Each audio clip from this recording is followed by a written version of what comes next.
texted. Yep, Nell will be tuning in as well, either on YouTube or Facebook. Okay. And then later on, my parents from Junction City, Kansas will be in. So this is our Wednesday night Bible study. We're in Hebrews chapter 7. And last week we left off at the end of verse 10. And chapter 7, the first part here is talking about the priestly order of Melchizedek. And we've heard a lot about Melchizedek here in Hebrews. We even went back in the Old Testament to try and find out a little bit more about him. And Melchizedek is someone without heritage.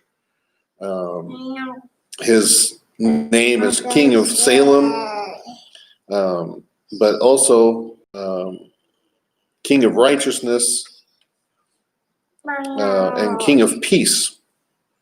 It's recorded that he is without father or mother or genealogy, having neither beginning of days nor end of life.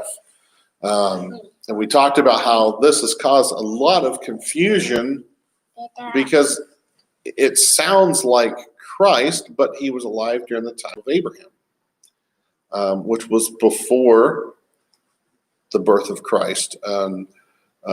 Melchizedek has been a character of much discussion and debate. But in the part of Hebrews 7 we're getting into, the subheading here is Jesus compared to Melchizedek. And we know that Melchizedek was a real person. So let's get into this in Hebrews chapter 7 and verse 11. And it says, "Now, if perfection had been attainable through the Levitical priesthood, for under it the people received the law, what further need would there have been for another priest to arise after the order of Melchizedek, rather than one named after the order of Aaron?" So from this verse here, it sounds like that perfection can only be attained through the priestly order of Melchizedek. It's clear here that it could not be obtained through the Levitical priesthood. And it wasn't named after the order of Aaron. Verse 12, for when there is a change in the priesthood, there is necessarily a change in the law as well. For the one of whom these things are spoken belonged to another tribe, from which no one has ever served at the altar. And again, this is going back to, we see a lot of, they're talking about the way that they did things in the temple in the old law of Moses in the Old Testament. It's interesting here, for it says in verse 12, for when there's a change in the priesthood, there is necessarily a change in the law as well. So Bob, can you shed a little light on what that's? Well, I think what he's saying is that nothing from the law given to Moses was going to result in perfection. So one had to come through whom the perfect sacrifice, so that perfection could come, so there could be a perfect high priest. And so when Jesus comes, the whole structure of the law and the priest, it has to be shaken up. Well, and I know that the original law of Moses that was handed down at the Mount Sinai, which we know the Ten Commandments, there was a lot more to it than just the Ten Commandments. And as time went on, I know from my studies that they had like a whole sub-law with many different articles under it. It was a lot of the you could call them priestly scholars. And, well, here's what it really means. And based on that, broke it down into things that were almost impossible for the people to keep. And then that in itself established the social hierarchy of, the Pharisees and the Sadducees and the teachers of the law being the pinnacle of Israelite society, and the common folk who were not as holy as them felt like they had no real standing. And by doing that, that is to try and clarify the law. These additional instructions to show this is exactly how you carry out the law. But they made a mistake then of exalting the human comments on the law and actually exalting it above the law given to Moses. I see a comparison from there to today.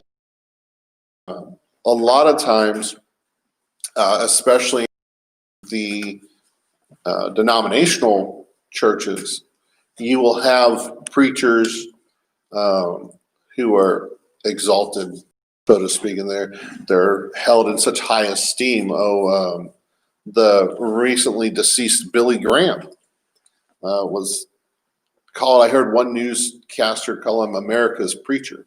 Mm-hmm. And everyone thought that, he was just this fantastic, and he had I've heard some of his sermons. Some of his sermons mm-hmm. were good, and he was a very dynamic preacher. But when we lose sight of where the focus is supposed to be, which is God, which is Christ, which is his word and what it means to us, and we put the focus on the person giving it, then that's rarely where we fall into error. And we see that with the Israelites in their society with the Pharisees, and the Pharisees took that exaltation and just lived in it. So it's important that, when whatever our role is and whatever our personal mission is, that we make sure that the focus is where it's supposed to be, which is on God, which is on building his kingdom, which is teaching his truth in love, not for our own exaltation, not for our own glory, because then all of a sudden we've put ourselves in a position of being idols. It's one of the reasons we have wives to help us. To help keep us humble, right? I know mine does that. Some of them are absolutely brilliant at that ability. Is that why you keep hard candies in your purse there, sir? You throw them at him when he starts. And the man who has one of those may not like to say it, but he has to count himself lucky. Yes, I am a firm believer, and I have sang the praises of my wife to other people that she helps keep me on spiritual north. I tell people she helps keep my compass oriented because I'm a flawed human being. There are times that I give in to my own evil desires, and that when I'm wronged, I have that initial impulse to strike back. Mm-hmm. And then she will always come in with, was that the kind of attitude Christ has? Is that what you're called to be as a Christian? And she'll testify that I have grumbled at her a few times, gone away, grumble, come back, really kind of mull it around and go, she's right. And I'll come back, and then I'm frustrated because I can't give in to my own. Noah says that's when you just get a slingshot. No, that's not when you get a slingshot, Noah. And it's interesting that as a person, our human desire for, when we're wronged, to seek some kind of retribution. And I have to remind myself of Romans 12, where it says, "Save your anger, for vengeance is mine, says the Lord, I will repay." And she helps remind me of that too. So yeah, a good wife is essential, especially when you're in ministry. I would back that statement 100%. Yes, at preacher training school, the leader of the teachers, a really neat guy. And he said to the preachers, there are three things that you really have to beware of. And that is women, money, and I don't remember the third one. And he's absolutely right. You get those first two right, and you're way ahead of the game. Mm-hmm. But it's really easy to have people look up to you as this leader or this one or that one, and to get yourself into big trouble. Yes, and it's easy when people look up to you and they hold you on a pedestal. Really get wrapped up in that, and so it's important, Christ followers as His ambassadors, that we realize that when it happens, and we have to reshift their focus of this isn't about me. This is about God. It's His plan for you and for me, and we're here to glorify Him, not man, because man's flawed. And yes, He gives everyone different gifts. This Mhm. just happens to be the gift that we have been blessed to have. And that's the one thing we have to recognize as gifts. It's not anything on our own accord. It's not anything that we just acquired on our own. Like everything else, from the air in our lungs to the roof over our heads, it's all by God's divine gifts and providence. To go back on the rabbit trail we got on real quick about wives, it reminded me of Proverbs 31, and starting in verse 10, where it says, an excellent wife who can find? She is far more precious than jewels. The heart of her husband trusts in her, and he will have no lack of gain. She does him good and not harm all the days of her life. She sells wool and flax and works with her willing hands. She is like the ship of the merchants. She brings her food from afar. She rises while it is yet night and provides food for her household and portions for her maidens. She is considered a field and buys it. With the fruit of her hands, she plants a vineyard. She dresses herself with strength and makes her arms strong. And it took me only about 45 years or 52 years of marriage to realize I'm supposed to praise her. Way too long. I am very thankful for the marriage that I have. And I tell Michelle that almost daily, and how thankful I am, because, not everyone is blessed in that way, to have a supportive spouse, to have a spouse who is interested and has a heart for God. And I think it's essential for the Christian man to, in order to emulate what we're talking about here in our study of Hebrews, and just to be a girl, to have that helpmate, to have that support. She is quick to tell me when I'm straying off course, and sometimes I grumble at her, and then I apologize after I realize I'm grumbling at her. But if she didn't love me, if she didn't care about me, she'd just leave me to my own devices, and I'd be in far worse shape than I am now. So yeah, it is absolutely imperative for a Christian man to have a supportive wife.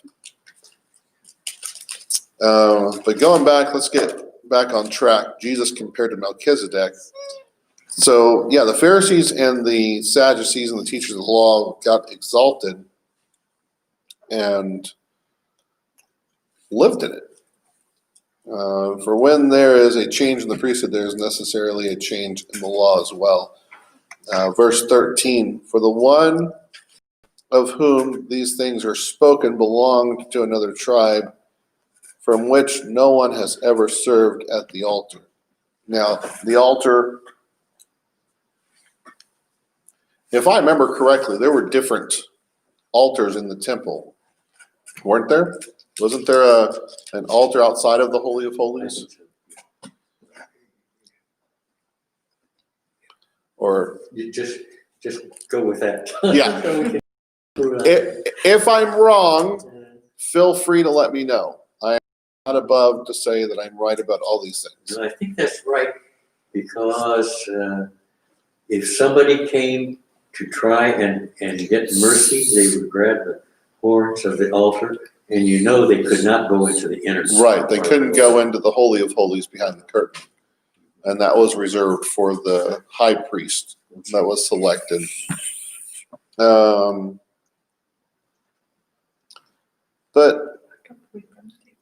13 here says, for the one of whom these things are spoken belonged to another tribe, from which no one has ever served at the altar. So the Levites were the priests that served the temple. They were the ones that served at the altar. Now, it's speaks to me that they're talking about Jesus. Now, Jesus didn't come from a Levitical priesthood. Next verse 14. So you're reading ahead. For it is evident that our Lord was descended from Judah, not Levi. And in connection with that tribe, Moses said nothing about priest. This becomes even more evident when another priest arises in the likeness of Melchizedek, who has become a priest not on the basis of legal requirement concerning bodily descent, but by the power of an indescribable life, or indestructible life. Thank you. For it is witnessed of him. You are a priest forever after the order of Melchizedek. So, Jesus coming from the line of Judah, in prophecy before he was born, it's talked about that he is from the order of Melchizedek, which is this king of peace, righteousness, king of Salem, priest of the Most High God.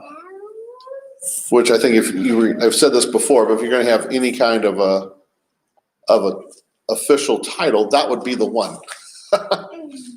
Which we talked about last week, that we do carry that as those redeemed by the blood. Which still just is almost unfathomable to me, that I'm a priest of the Most High God. Because then I look at myself and I'm like, I'm nowhere near worthy enough of that title, but I've been made worthy because of the sacrifice of Christ. But Christ came through Judah, which there was nothing ever spoke about priests coming through the line of Judah. All the priests under the old law were Levitical through the tribe of Levi. It says here, not based on legal requirements concerning bodily descent.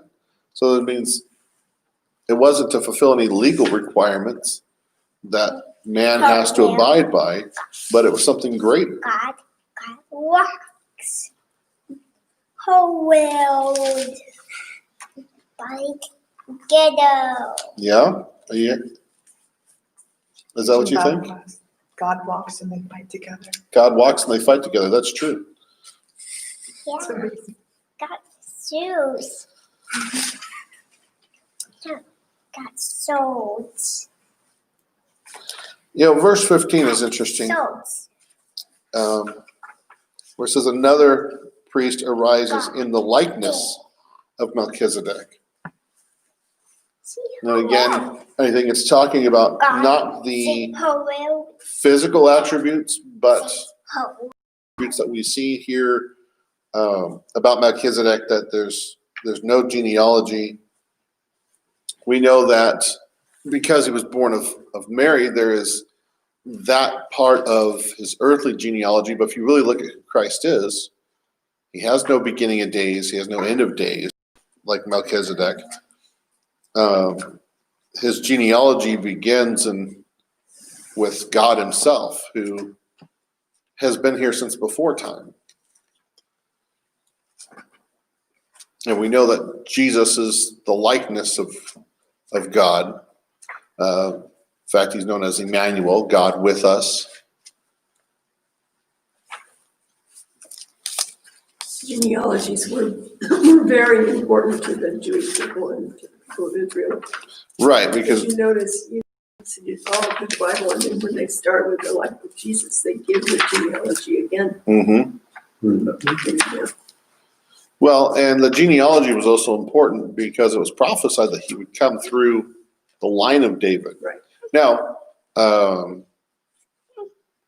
my recollection, if it's correct, Joseph, Mary's husband, was from the line of David. I'm not even sure if Mary was of the same line or not, but because Joseph was, what's wrong? Oh, I was trying to see if I was. Because Joseph was of the line of David and Jesus was his earthly son, that prophecy is fulfilled there. But yeah, genealogy is very important to the Jewish people because it tracked back to the 12 tribes. It established who they were within God's chosen people. And there was a lot to the history of their family.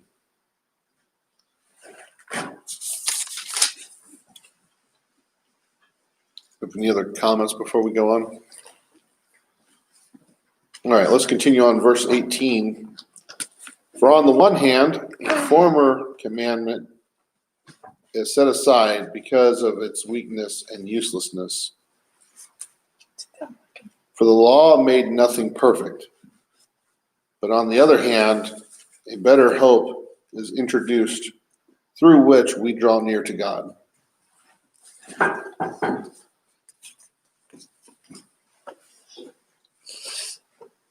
That's weird with me.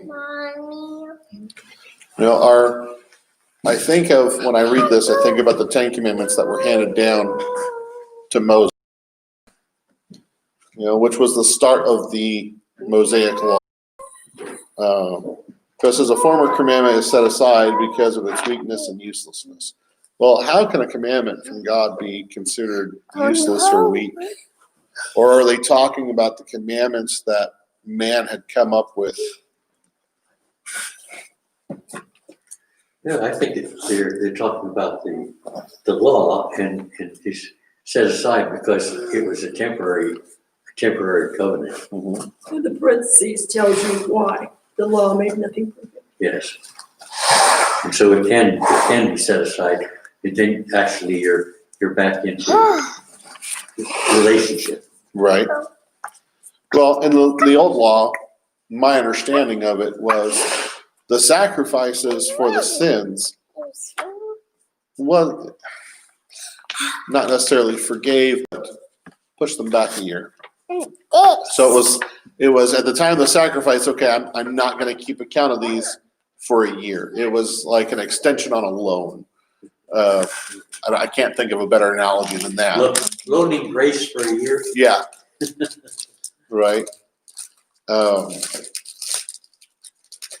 on the other hand, a better hope is introduced through which we draw near to God. And that better hope being Christ, Yeshua, Jesus, the Messiah, through whose blood we have been cleansed of our sins, through whose blood we can draw into the very throne room of God through prayer. Now, that's something interesting. I was thinking about your lesson on Sunday when you talk about prayer. I went on a men's retreat some years ago, and the topic for the whole weekend was on prayer. And it really is to what it is. And they got some real in-depth study on it. And we have the basic understanding of, okay, I'm talking to God. But when we pray, we are drawn into the throne room. And when I learned that simple basic truth, that when I pray, I am literally in front of God in the throne room, it changed my entire prayer life. It changed how I pray. It changed my own position on how I understood prayer, and it revolutionized my prayer life is the best way to put it. And I think that's something that we have to understand, is that that's one of the other blessings we have through Christ, is now we can approach God the Father directly without having to go through an earthly mediator. We know that our intercessor is Christ himself up there. And so through that blood, through the cleansing, even though we are sinful people, and before Christ, we had no hope of ever really being in the same realm, the same proximity to God's presence. Now we can. And they certainly wouldn't have under the law. It was only that high priest once a year that could go into the presence. And even he had to go through a very extensive cleansing ceremony. Let's see. Verse 20. And it was not without an oath. For those who formerly became priests were made such without an oath. But this one was made a priest with an oath by the one who said to him, the Lord has sworn and will not change his mind. You are a priest forever. Now, to you, there is no doubt whatsoever that that oath will not be broken. And even though Christ knew what had to happen for the plan of salvation to come to fruition, God made him an oath that you are a priest forever. And we know that he is a priest after the order of Melchizedek. It's interesting how it contrasts that the other priests were given the priesthood without an oath. It was, they were born into the lineage, and it was the family business. Verse 22. This makes Jesus the Guarantor, yeah. I have problems with some of these words. That's why I like the NIV a little bit. It's a little easier for people like me to read. This makes Guarantor of a better covenant. And we thought, Bob, you brought that up before, about the covenant we live under is a permanent covenant where the old law was temporary. This makes Jesus the guarantor of a better covenant. The former priests were many in number because they were prevented by death from continuing in office. But he holds his priesthood permanently because he continues forever. So not only after his death, burial, and resurrection did he appear to his disciples, but he ascended into heaven, and this confirms that he is eternal. He is part of God. God is eternal. We're studying that with Noah and Brianna in Sunday class about the characteristics of God. And last Sunday we were talking about how he is omnipresent. Now we've talked about how he's eternal. Christ himself, like God, is eternal. So he's not a priest until death because he's transcended death. Let's go back just a minute. Sure. For something that you said a minute ago about an oath that God will not change his mind and all of that. And that is true. Then you come down to verse 22 when Jesus becomes the guarantor of a better covenant. With a covenant, you have two people. You both have to agree to the terms of a covenant. And we can break part of the covenant. You see over and over again in the Old Testament where people broke the covenant of God. Mm-hmm. And God has said, if you do this, I will do this. If you do this, I will do this. And they didn't do this, and so God changed his mind. Well, he does to them what he They missed the blessings that would have come with it, yes. Yeah, it's exactly. Yeah. But sometimes he actually changes what he would have done. I was thinking about I the, was just reading in Jeremiah, and Jeremiah, there's one of the kings of Israel who was told, do not, stay in your land, do not go to Egypt. Well, they decided they will go to Egypt, and they did. And God said, well, you've gone to Egypt, and now I'm going to allow Egypt to rule over you and to actually decimate you. And that's what happened. one thing I teach my kids is there are consequences for your actions. Now, if you perform good actions, you're going to have good consequences. If you perform bad actions, you're going to have bad consequences. Our relationship with God the Father is the same. If we hold to what he has set for us, and we hold to his law, and we hold to a righteous life, and we make good choices that glorify him, we're going to see good things. Now, it's not to say that we're not going to be without trouble in this life, because that's just part of life. But things are considerably worse when we willfully stray away from God and we go out on our own. And then things happen. We become enslaved to sin. We get completely conquered and decimated by sin, much like they were decimated and conquered by Egypt. It's much the same way. Are you having fun with the camera? Yeah. Papa and Noah, hi on the camera. Yep. She had to make a little cameo for them. We've all had times in our life where we've done our own thing, where we've strayed. We were told, don't go to Egypt, and we went to Egypt, and we paid the price for it.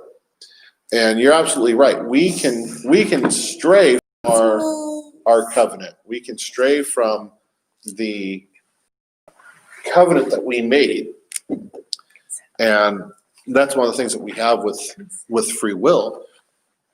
But even if we stray, we have the option and we have the opportunity for repentance. And that's where Jesus is his blood that was spilled on the cross and at the crucifixion. That's the guarantee. That's the price. That's what paid it. And Christ, he didn't do it just for that generation. He did it for all of mankind, for all of time. And that's the guarantee. And I'll tell you, that is a covenant I'm glad I'm a part of, because I think if I was still under the old law of Moses, I would not have very much hope. And that's just me knowing me. You almost think, well, it'd be easy because there it's all spelled out. You can check them off, you shall not, you shall not, you shall not. With all your heart, And then you go, that's hard. That is hard. You can't do all those. And I think the contrast in that aspect between the old and the old covenant and the covenant which we live under, is I think the new covenant gives us a better opportunity for a closer relationship. Oh, absolutely. Because it's easy if I have a list of things and go, okay, I didn't steal today, I didn't commit adultery today, no, I didn't commit murder, I honored my mom and dad. Okay, I got all 10 check marks for the day. I'm good till tomorrow. It becomes more contractual. Where we live under the new covenant, at least for me, is more personal, because I'm vested into it. I made an oath through baptism to commit my life. And I've broken that oath more than once. But because of the grace that we find through the blood, through the cross, I have that chance to be like the prodigal son and come back home and find that redemption through my own repentance. Yes, in our covenant, everything proceeds from love. Mhm. If you dig hard enough, you'll find these pieces on love also in the Mosaic covenant. But you don't realize that the whole thing, flows from Christ and from love, from love the Lord your God with all your heart, mind, soul, and strength, and love your neighbor as yourself as a starting basis. And this is the foundation, and you don't get that from looking at the emphasis and the pieces of the old covenant. Everything comes from love relationship. Mhm. And it isn't hard to see, No. did I miss on love? Oh, and it isn't hard to correct, really, if you understand this is what it's all about. And this is where all the blessings really are. And as soon as you shut it down or turn the spigot down a little bit, it just slows down the relationship. Life is all about. 1 Corinthians 13 I used at a wedding that I had the privilege of officiating over back in August. And when you talk about everything comes from love, 1 Corinthians 13 really speaks to that. You see everything that love is, but right at the beginning from chapter 13, it says, if I speak in the tongues of men and of angels, but have not love, I am a noisy gong or a clanging cymbal, which means there's nothing, there's no substance to it, or if I have prophetic powers and understand all mysteries and all knowledge, but if I have, and I have all faith, so as to remove mountains, but have not love, I am nothing. So it said, I can have all these marvelous things, and I can have these extraordinary powers, and I can understand the deepest, darkest mysteries of the universe, but if I don't love, it's for nothing. And really, that is the basis of everything from beginning to current, is because God loves us.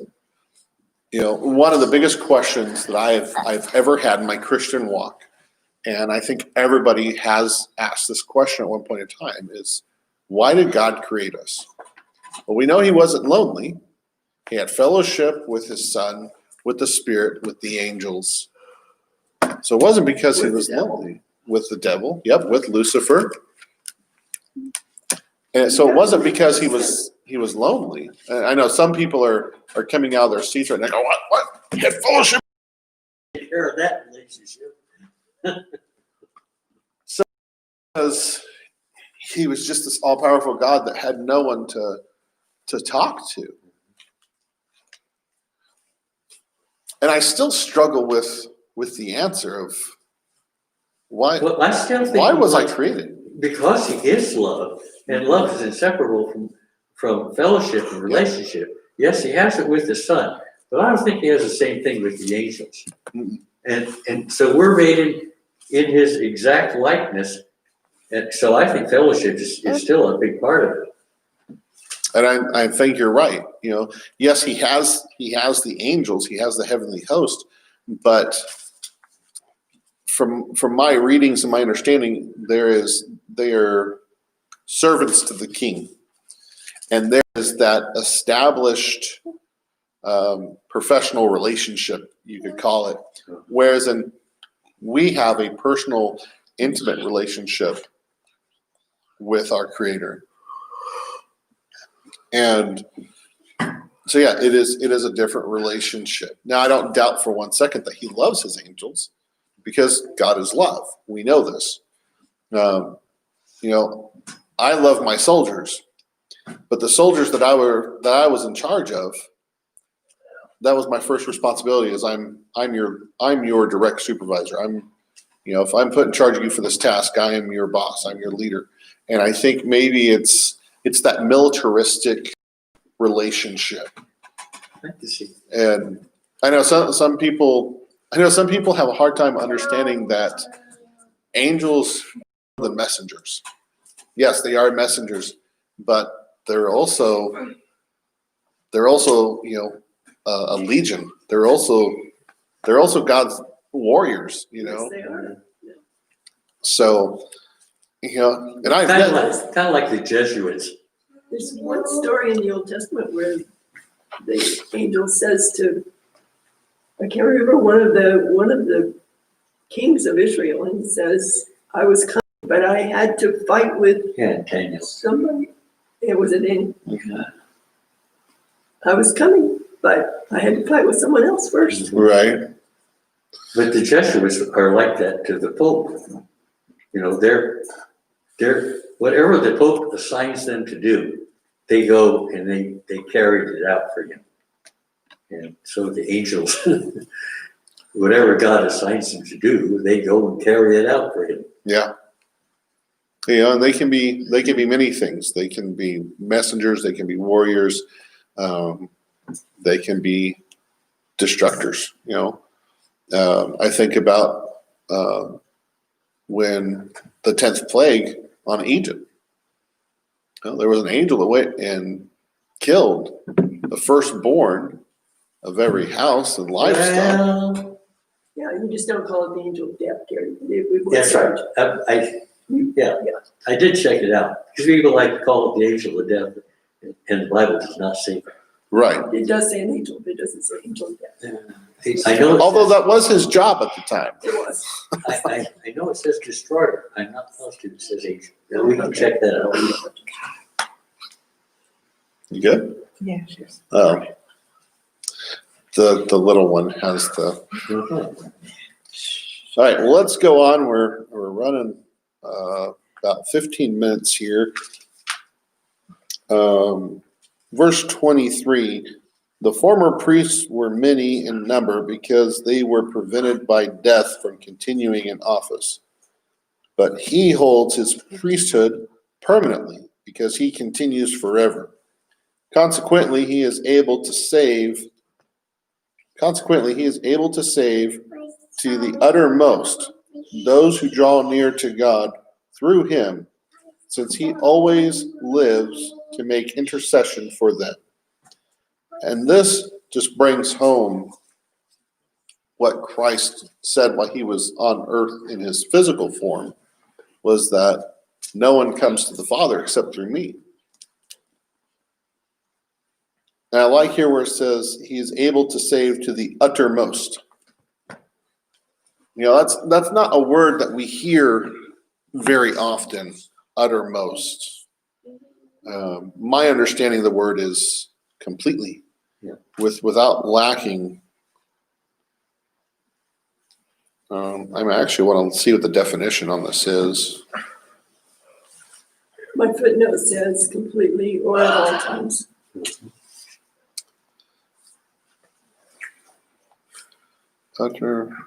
Uttermost. I typed in uttermost and it brought up furniture. Definition. Furthest, greatest, or most extreme.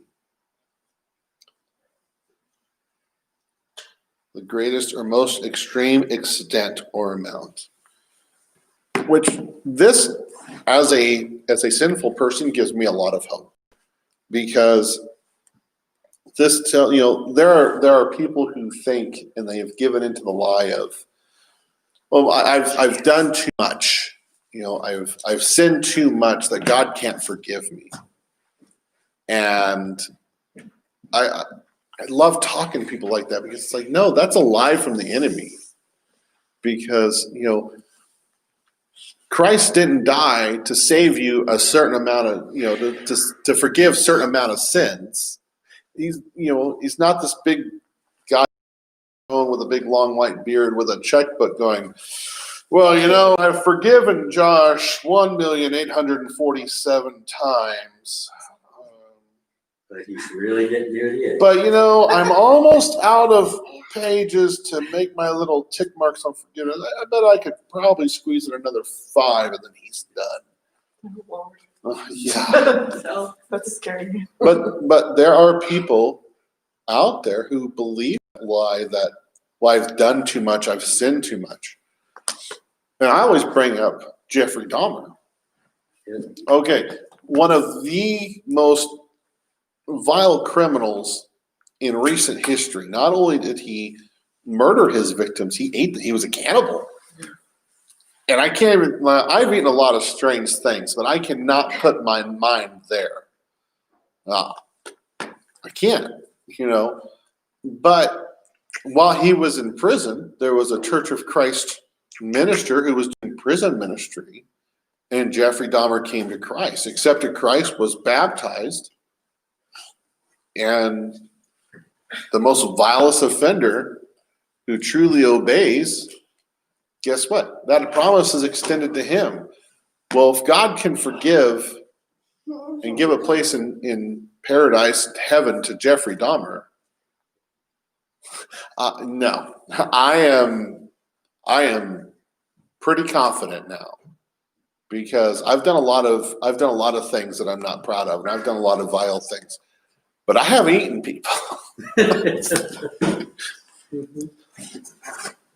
And this just reaffirms that consequently, he, being Jesus, is able to save to the most extreme, to the furthest, to the uttermost, those who draw near to God through him, since he always lives to make intercession for them. So he makes intercession for all of us, to the uttermost, to the most extreme. For it was indeed fitting that we should have such a high priest, holy, innocent, unstained, separated from sinners, and exalted above the heavens. Pretty high. That's pretty high. And the qualifications here, holy. Now, most people think holy is as this ultimate righteousness, but it also means set apart. We are God's holy people. We're set apart from the world. Christ was set apart, even though he was fully human, he was set apart from us, but for us as well. Let's see here. Holy, innocent. He had nothing that should have put him to death other than the divine plan of salvation, not because of anything he did. Unstained, because he did nothing wrong. He had no blemish. That's what made him the perfect lamb. Separated from sinners. I find this phrase very interesting because that's exactly who he went to. He was talking to the tax collectors. He was talking to the fishermen. He was talking to the sinners of society. He wasn't hanging out with the Pharisees and the teachers of the law. But even though that's who he came to save us sinners, he's separated from the sinners because he had no sin. And exalted above the heavens. He has no need, like those high priests, to offer sacrifices daily, first for his own sin, and then for those of the people, since he did this once for all when he offered himself. So he didn't have to make daily sacrifices, one, because he had no sin, but two, he was the sacrifice for all of time. For the law appoints men to their weakness as high priest.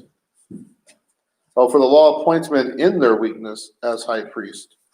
But the word of the oath, which came later than the law, appoints a son who has been made perfect forever. That's definitely who I want for my high.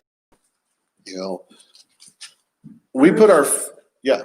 I just was going to say those high priests and those priests had such hard job. Can you imagine making all those sacrifices every day? People who came, and sometimes they give the number of animals that were to be sacrificed, just mind-boggling number. Mm-hmm. It's a lot of blood on your hands, literally. I'm a hunter. I love to hunt deer. I like to get out in the woods. And for me, I like getting out in the woods. And if God blesses me and my family with a deer, that's even better. The one thing I have had trouble with the last couple of times that I've taken a deer is bleeding it out and gutting it. So I didn't get anything this season, and just because it just didn't happen. We didn't get out as much as we wanted to this season because of things that had happened. But a couple seasons ago, I took both my boys out and they got their first deer. And we went down to the first deer, and I hesitated a little bit before cutting this deer's throat to bleed it out. And even before taking the shot, there was part of me that didn't want to shoot this deer. Now, years ago, never bothered me. I'll take a target down because that's exactly how I thought of it. It's how the Army trained me to think. That's not a living, breathing creature. It's a target. Targets come up, targets go down. And so that's how I thought of when I was hunting, when I was deployed, whatever it was. Well, in recent years, since getting out and since reintegrating back into society, and with the help of my loving wife to get in touch with my personal feelings and getting reacquainted with emotions, now it's more than a target to me. It's a deer. That deer has life. And so the last time, and I didn't share this with my boys, and Noah's watching now, but we came up on 3 deer, and I assigned targets. I'm like, Noah, you take the small one, Chad, you take that one, and I'll take this one, and we shoot on 3. I hesitated on my trigger pull. I still dropped my deer. It took me 2 shots because I hesitated, and I shot it through the stomach, so then I had to put it down when we got closer, which I hate to shooting a deer. But it was hard for me because it was, I'm taking this creature's life. I am the bringer of death. And even going down, even though the animals were already dead, cutting their throats to bleed them out, gutting them in the field, it got a little harder. And subsequently, it's something that I had to wrestle with on the trip home. And of course, I wrestle with this inside because I don't want to project this to my boys. You know, I'm a man. We're supposed to be rock hard, you know. Noah said a sad face. He says he loves you. I love you too, son. But I can only begin to try and fathom how that might have affected the priest of old, having to spill so much blood. And I don't know if you've ever had blood that's covered your hands and your arms, but it is a weird feeling. It's sticky. It's warm. It has its own smell and sensation to it.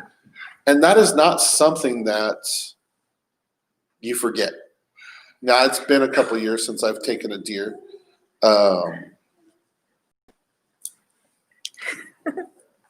But I can still remember getting all the way up to my elbow in a chest cavity and everything. Oh, her time's coming, trust me. No, I was just saying, she may need a little mercy on this. Yeah. Well, I was merciful to Noah because his first deer, I didn't make him gut. So the second deer, if he takes one, He says, what? the second one, if we take one next season, he's definitely gutting on his own. I give all my kids their first one for free. So, but yeah, I mean, there's a lot of animals that were sacrificed, and there was a lot of blood spilt on the mercy seat and on the altar. And I don't think we really think about or realize how many animals, how much blood was spilled. And it was, He's screaming no. well, God talked to me in a different way. When I was about in 6th or 7th grade, I had a gift of a BB gun. And we had 6 acres and we had chicken coops. And on one of these chicken coops, I was a good distance away.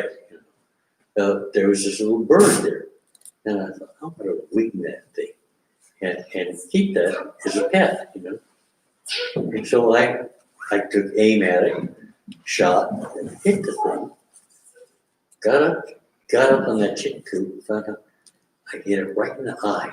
Oh, God. That just, Oh, no. it just wiped me out. Yeah. No more. Mom says, oh, man. And so I have no doubt that was the lesson he wanted me to learn. Yeah, it's not easy to take a life, animal or otherwise. Mhm. And I can remember the first animal I ever killed was a bird. My dad and brother, it was deer season, and I'd seen them go out the previous years. I'm like, I want to go deer hunting. I want to be a man. My dad says, well, I don't think, you're ready for it. I said, no, Dad, I'm ready. And so he took me out, and I, like you, I had a BB gun. I had a Red Ryder. Uh-huh. And so we went out, we drove out to this little creek area that my dad knew. He says, okay, he says, I'm going to the basics on hunting. And so we learned how to be still, how to be quiet, how to listen for animals. And so my dad picked out this bird, and I think it was like a sparrow or a robin or something. Mhm. And he says, all right, he says, this is going to be your first kill. Mhm. I was like, yeah, all right, I get to kill something. Yeah. And I was all excited. He says, all right, see that bird right there? Yeah. And it was probably from us to where the camera tripod is, not very far. Mhm. He says, all right, he says, I want you to take aim on the bird. I want you to kill it. I said, all right. So I got against a tree, and I put my little BB gun against the tree, and I took aim. And I had this bird dead to rights. It was sitting sideways to me. I couldn't have asked for a cleaner shot. And as I was looking at that bird through my sights, it dawned on me, I'm about to take this thing's life. It will cease to exist when I pull this trigger. And I couldn't do it. And then I felt so bad for two reasons. One, because I had the desire to take this animal's life. And then two, I felt bad because I felt like I let my dad down. Mhm. And of course I didn't. He said, he says, I'm actually very proud of you for not killing it. Mhm. And it was an object lesson that this is not an easy thing. Yes, we make it look easy because we've conditioned ourselves, but this is not an easy thing. And so, going back to what Sarah said, these priests would have had to condition themselves to not think of this as a living, breathing creature, but this is just something that is necessary for this relationship. Reminds us of the sin. Yep. And that sin has consequences. For the wages of sin is death. Well, that does it for our Wednesday night Bible study. Next week, we'll get into Hebrews chapter 8. Jesus, high priest of a better covenant, which they've already touched on in chapter 7. To those of you that are joining us on Facebook Live and YouTube, we hope that this Bible study and discussion has been a blessing to you, has been beneficial to you, and we hope that you again next week. God bless. Very good. And we will end that one.